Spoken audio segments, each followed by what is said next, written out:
লোকের বাড়িতে রান্নার কাজ করে। সে অত্যন্ত গরিব। তার মেয়ে হওয়ার পরের থেকেই তার স্বামী কোথায় যেন নিরুদ্দেশ হয়ে যায়। সে তার স্বামীকে খোঁজার অনেক চেষ্টা করে, কিন্তু সে স্বামীর সন্ধান কোথাও পায় না।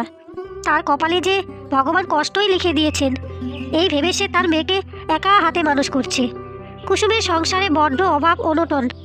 মেয়ের মুখে দুবেলা দুমুঠো খাবার জোটাতে তাকে বড্ড পরিশ্রম করতে হয়। কিন্তু সে যে মা, কথায় আছে না, মায়েদের কখনো কষ্ট পেতে নেই, মায়েদের কষ্ট হতেও নেই। তার জন্যই কুসুম তার মেয়ের দিকে তাকিয়ে সব কিছু হাসি মুখে সহ্য করে নিয়ে দিন কাটাচ্ছে। কোথায় যে গেছে, ওকে আমি কতবার বুঝিয়েছি যে তোকে মন দিয়ে পড়াশোনা করতে হবে, নিজের পায়ে দাঁড়াতে হবে, না হলে যে কপালে পোড়া অভাগী মাটার মতোই হতে হবে। কিন্তু সে কি আর বোঝে আমার কথা? মনে হচ্ছে বন্ধুদের সঙ্গে ঘুরতে বেরিয়ে গেছে। যাই, এখানে আর দেরি না করে আমি বরং রান্নাঘরে রান্নাটা তাড়াতাড়ি চাপিয়ে দিই।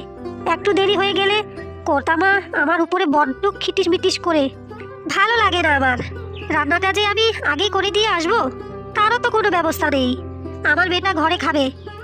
না না, আর বেশি কথা না বাড়িয়ে আমি বরং ভাতটা বসিয়ে দিই। এই রে, মা মনে হয় বাড়িতে এসে পড়েছে।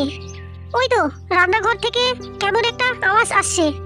যাই বাবা, আস্তে আস্তে করে ঘরে ঢুকে পড়তে বসি। যাই, মা তাহলে কিছুই বুঝতে পারবে না।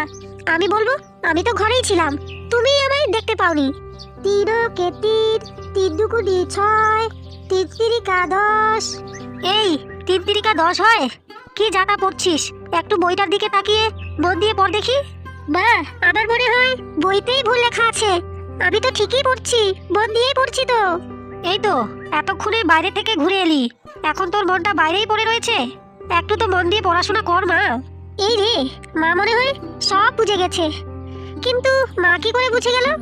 আমি তো ঘরে পা আস্তে আস্তে করেই ঢুকেছি, কিন্তু কোনো আওয়াজ হয়নি। আমি ভাবলাম মা কিছু জিজ্ঞাসা করলে মাকে বলে দেবো যে আমি ঘরেই ছিলাম, তুমি আমায় দেখতে পাওনি। ধুর, আর ভালো লাগে না। আজকেও পারলাম না মাকে বকা বানাতে। এখন আমাকে বকা বানাতে পারিসনি, এটা না ভেবে একটু মন দিয়ে বইটা পড়তো। তোকে দিয়ে কিন্তু আমি আর পারছি না। ও মা, তুমি কি কোনো জাদু জানো নাকি গো? আমি মনে মনে যা কথা বলি তুমি সব বুঝতে পেরে যাচ্ছ। হ্যাঁ রে মা, এই পৃথিবীতে সব মায়েরাই জাদু জানে। আর তার ছেলে মেয়েদের মনের কথা তার মায়েরা সব বুঝতে পারে। সে তারা যতই মনে মনে এবং আস্তে আস্তে কথা বলুক না কেন, মায়েদের যেমন সামনে দুটো চোখ, তেমনি কিন্তু পেছনেও দুটি চোখ। তুই এখন কিছুই বুঝতে পারবি না। যেদিন তুই আমার মতো মা হবি সেদিন তুই সব বুঝতে পারবি। এখন যা, আর বেশি পাকা পাকা গল্প না করে তুই মন দিয়ে পড়তে বস। তোকে আলু সিদ্ধ ভাতটা রান্না করে দিয়েই কর্তা মায়ের বাড়িতে যাই। আজকে ওখানে অনেক কাজ পড়ে রয়েছে। রোজ রোজ এত দেরি করে গেলে কর্তা মা আমাকে একদিন তাড়িয়েই দেবে। কি রে সরলার মা, বলছি কাজের মেয়ে কুসুম এখনো আসেনি রান্না করতে? না না কর্তা মা, কুসুম দিদি এখনো আসেনি। আসলে বাড়িতে ওর ছোট মেয়ে আছে তো, তাই বাড়ির কাজ করতে করতে ওর একটু দেরি হয়ে যায়। বলি বেলা 10টা বেজে গেল, মহারানীর কি এখনো আসার নাম নেই?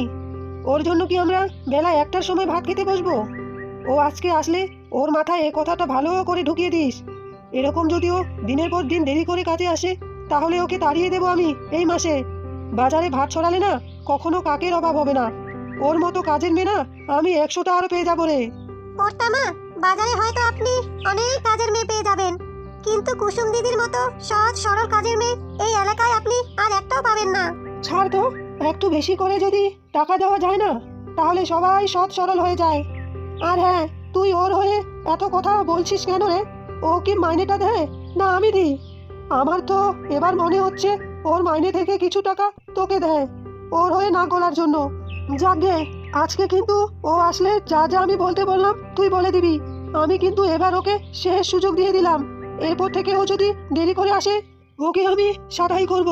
আর হ্যাঁ, আসলে ওকে আগে আমার ঘরে পাঠাবি, বুঝেছিস? এই বলে কর্তা মা সেখান থেকে চলে গেল। বারে, তোমার এতক্ষণে আসার সময় হলো। এবার থেকে একটু তাড়াতাড়ি আসার চেষ্টা করো। কর্তা মা কিন্তু আজকে খুব রেগে গেছেন। আজকে তো আমাকে বলেই দিয়েছেন এবারের মতো তোমায় শেষ সুযোগ দিল। পরের দিন যদি আর দেরি করে আসছো না তোমায় ঘাড় ধরে তাড়িয়ে দেবে। এখন এখানে না দাঁড়িয়ে থেকে আগে কর্তামার ঘরে যাও। কর্তামা মনে হয় তোমায় কোনো কারণে ডেকেছেন। এমনিতেও এই দেরি করেছো বলে আমাকে অনেক কথা শোনালো। কর্তামা, আপনি আমাকে ডেকেছেন? আসলে দেখুন না, আসার সময় মেয়েটা আমার এত বায়না করছিল, ওকে বোঝাতে বোঝাতে আমার একটু দেরি হয়ে গেল। এইরকম দেরি আমি আর কোনোদিনও করবো না। আমি এবার থেকে রোজ সময় মতো কাজে আসবো। তোর তো রোজেই একটা না একটা অজুহাত লেগেই রয়েছে। কবে যে তোর সময় হবে তার কোনো ঠিক ঠিকানা নেই।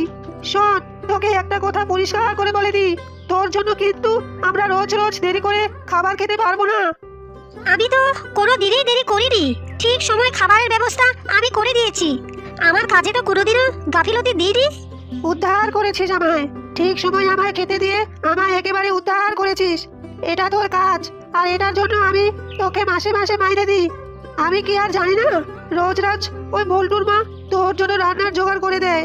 সেই জন্যই তুই হেলতে দুলতে গায়ে হাওয়া লাগিয়ে এসেও ঠিক সময় তুই রান্নাটা শেষ করতে পারছিস। আজকে থেকে আমি তোমায় বলে দিলাম, তোকে বল্টুর মা কোনো সাহায্য করবে না। বল্টুর মাকে আমি আর একটা কাজের জন্য রেখে দিয়েছি। এবার থেকে তুই নিজের কাজ নিজেই করবি, কাউকে দিয়ে করাবি না। এটা কথা যেন মাথায় রাখিস। ঠিক আছে কর্তামা। কর্তামা, আপনাকে না একটা কথা বলার ছিল। বাড়িতে চাল বাড়ত, আপনি যদি এ মাসে টাকাটা আমায় কদিন আগে দিয়ে দিতেন, তাহলে আজকে একটু চাল আর একটু মাছ নিয়ে যেতাম। রোজ রোজ মেয়েটা আমার আলু সিদ্ধ ভাত খেতে চায় না। মেয়ের ভাত জন্মের পরে মেয়ে আর বউকে রেখে চলে গেল, আর ওই মেয়ে আলু সিদ্ধ ভাত খাবে না তো মাংস ভাত খাবে? ও অমন কপাল নিয়েই জন্মেছে। ওর জন্য কোনো কিছু আমি বেশি বেশি করতে পারবো না। যেদিন টাকা পাবার কথা তুই সেদিনই টাকা পাবি। একদিন আগেও আমি তোকে টাকা দেব না। আর অমনি তোর কাজে ফাঁকি রয়েছে, তার উপরে এত বড় গোলায় টাকা চাষ কোন সাহসে রে? যা যা, গিয়ে রান্নাটা বসা আগে। কি গো, তোমায় কি কর্তামা টাকা কয়টা দিয়েছে? তুমি তো আজকেই বলেছিলে কর্তামায়ের কাছ থেকে নাকি আগাম কয়টা টাকা চাইবে, ঘরের জন্য চাল ডাল কিনবে। যা ঝাড়ক দেবে বলে তোমায় ডেকেছিলেন, মনে হয় না চাইতে পেরেছো। আমাদের মতো গরিব মানুষদের কষ্ট ওই রক্তচোষা বড় লোকরা কি বোঝে? গরিবের কষ্ট একমাত্র এক গরিবই বোঝে। নেও নাও, তাড়াতাড়ি হাত চালিয়ে কাজগুলো করে নেও তো।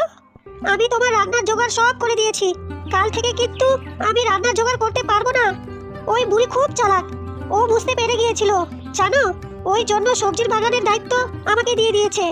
তুমি কিন্তু কাল থেকে একদম সময়ে এসো, দেরি করো না যেন। না গো, কাল থেকে আমার আর দেরি হবে না। হায় রে কপাল, আমার পোড়া কপাল। রমেশ দাদা আর ধার দেবে না পরিষ্কার করে বলে দিয়েছে। মেয়েটাকে যে আজকে কি খেতে দেব কিছুই তো বুঝতে পারছি না।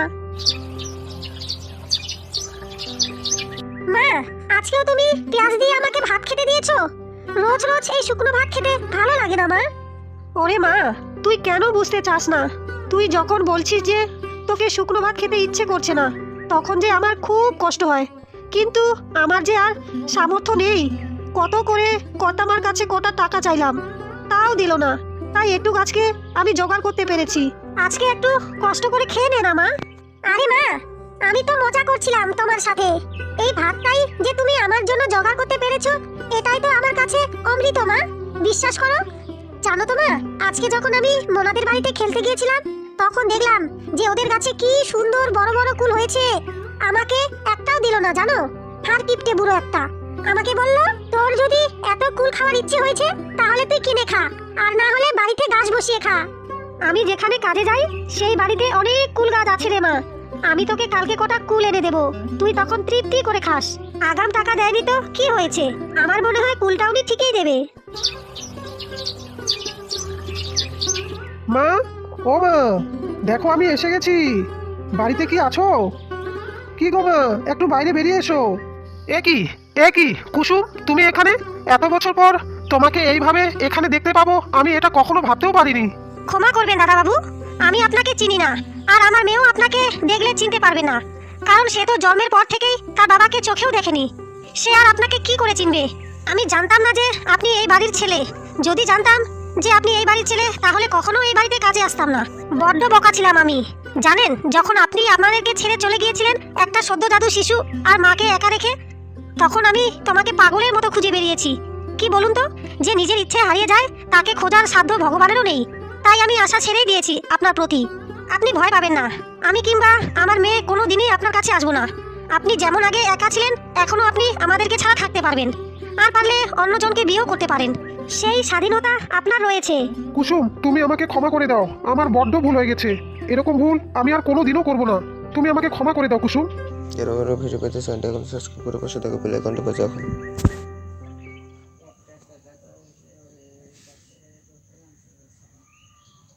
তো না পারার আগে তুই চলে আসবে, তুই চিনিস তো।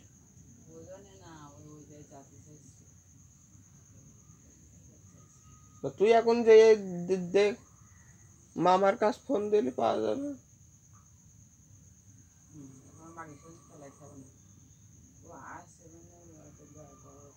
তুই এইসে কি সেটা দেখি আর কি।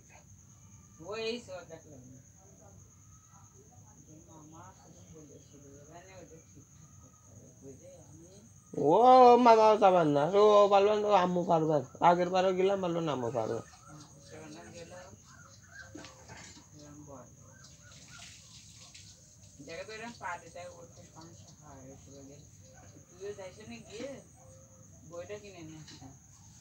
কখন?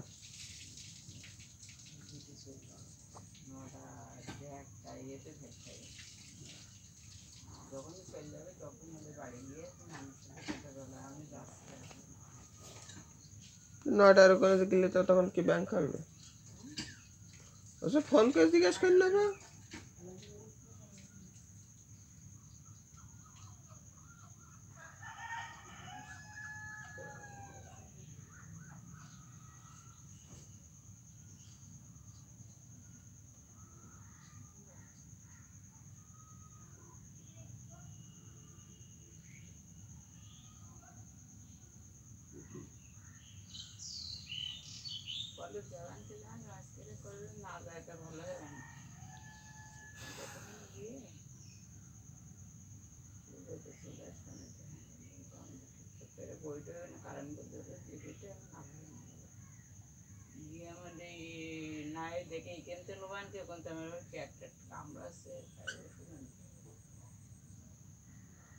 একেবারে ওই না ভাড়ানো খরচ হলে কোন যা যে দেখাই যায়, ডাক্তারে দেখাই থেকে